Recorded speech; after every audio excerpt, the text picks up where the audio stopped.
way.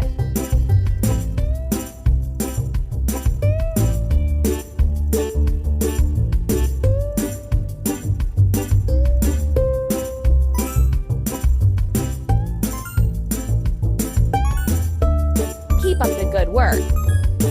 Put the food into the trough so our piggies can have a solid meal.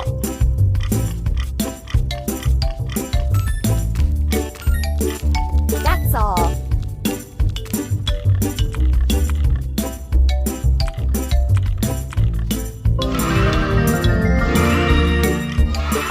Piggies like to lie in mud. Fill the muddy puddles with sand from the heap to avoid the piggies from getting dirty.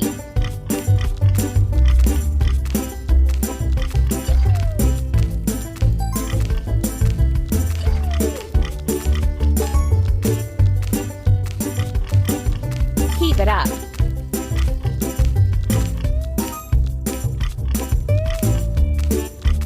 Don't stop.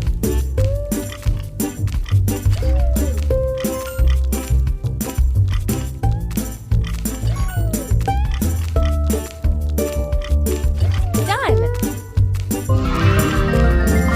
Let's bathe our piggy wiggies. Drag the piggies into the bathtub.